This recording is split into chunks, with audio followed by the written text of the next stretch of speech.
Well, one of the important practices that's emerged for cities during the last 10 years has been the creation of strategic plans.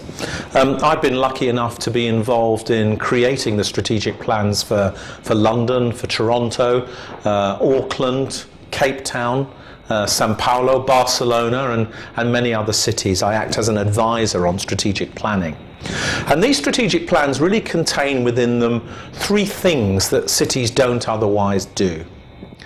The first thing about strategic planning is that it takes a very long-term perspective, usually 25, 30, 40, maybe even 50 years. And it tries to imagine the future some years hence and to think about the choices, the dilemmas, the dynamics and the trends that the city will have faced to get there. And it begins to articulate, as it were, the path that the city needs to tread in order to be successful in the future. So it takes a long-term view, which is very different from what cities are normally encouraged to take because of the necessity of organising around electoral cycles, which are 3 or 4 or 5 years, depending on the city that you're in. The long-term view can sometimes get missed, so strategic planning does that.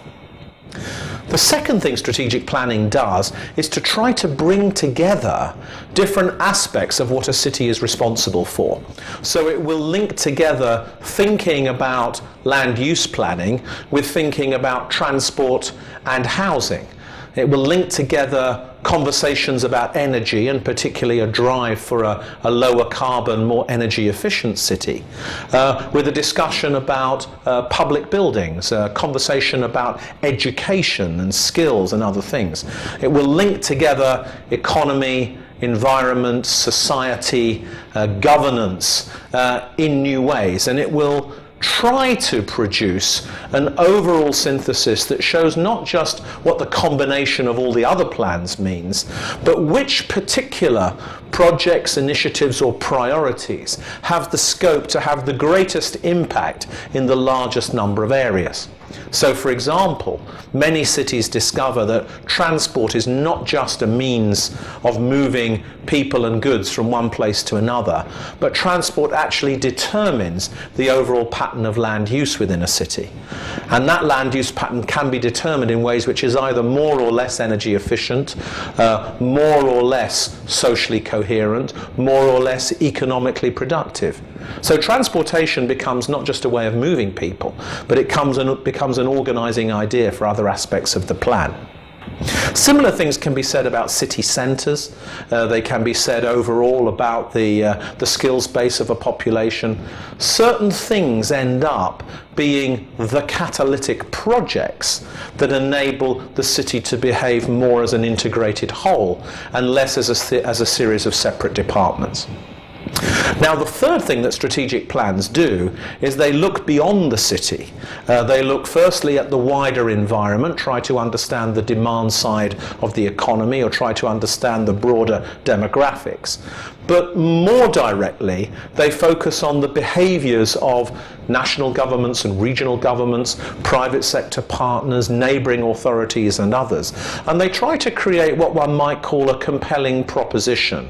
Why it is that this city, this place, maybe this metropolitan area, offers a return to those who are willing to partner with it and are willing to back the strategic plan that the city has in very specific ways.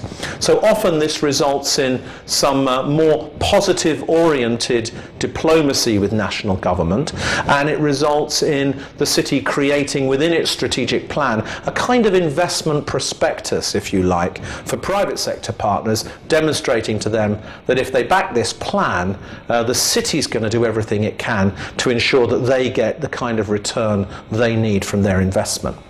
So overall, strategic planning for cities is not a new tool, but it's a tool that's become much more popular. It's a way of overcoming some of the coordination failures within the city government. It's a way of thinking long term. It's a way of providing a coherent story about the future. And most important, it's a way of engaging stakeholders like business and citizens and national governments in forging a common agenda for the role of that city in contributing to the success of others others over the next period of time.